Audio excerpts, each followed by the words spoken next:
sex. It is oftentimes something we joke about, but to some women it is a job. It is an industry. To these women, prostitutes, sex is not something they do for their own want, but frequently times to support their families and making a living off of.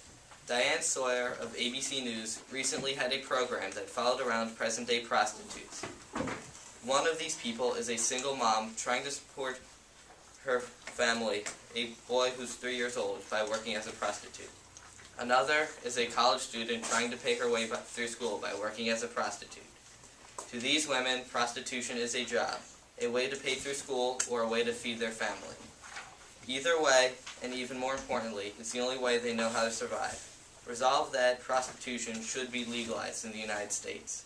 And by this resolution, my partner and I, Billy, hope that all men and women can have the opportunity to work as prostitutes free of rapes and beatings with a lesser chance of spreading STDs.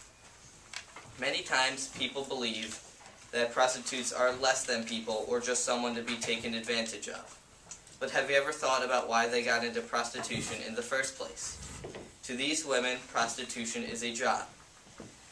Another prostitute, a former nurse, was quoted as telling ABC News, "In here I can work 4, 5, 6 hours if I wanted and make as much money in one day that I can in 2 weeks nursing." To her, this is a job, but yet prostitution is still a crime. We take away women's jobs and expect them to make a solid living, but doing what?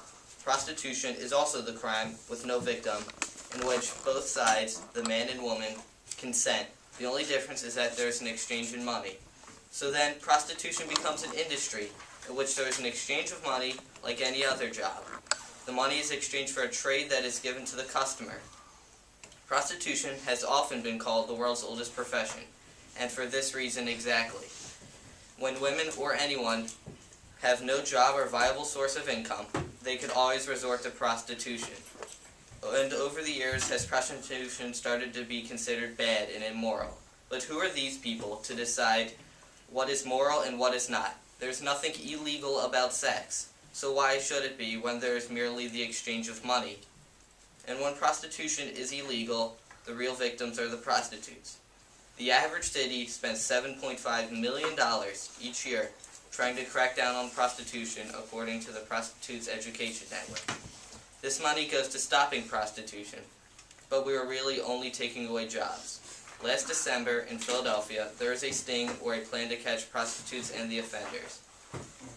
And when they expected only to catch a few, they actually caught 102.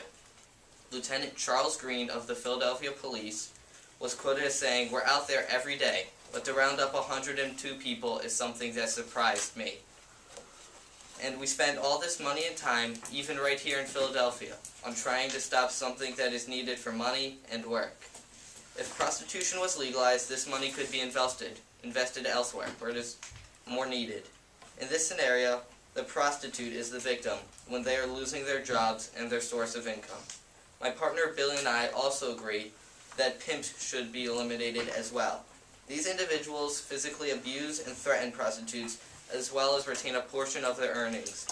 These people force prostitutes to become the stereotypical image we usually think of them. The drug addict who works on the street corner and just looks horrible as she slowly loses grip of her life. Billy and I hope that people will soon think of prostitution as a job that anyone can have. Now, in the world, we always hear stories of rape and attempted molestation. Every 2 minutes, in the U.S., someone is sexually assaulted, according to RAINN, the nation's largest anti-sexual assault organization. And everyone here knows stories of rapes and sexual assaults and how it is bad. We even had an assembly on it. But what they did not mention was what drove these men to assault women. It was their sexual frustration. What was done by these people was completely wrong and corrupt. But with the legalization of prostitution, these people would have a place to take out their sexual frustrations and would no longer be violent. This would then decrease the amount of rapes and sexual assaults that we always hear about. Now, prostitution is the exchange of money in return for a trade, just like how any other business works. This job is just as vital to a person as it is working at a 7-Eleven store. It is a source of income. But yet, prostitution is still illegal. Prostitution being legalized would allow cities and the whole United States to invest money that would normally be stopping prostitution to something else that is more important. Not to mention, it would also decrease the amount of rapes and sexual assaults to go down as well.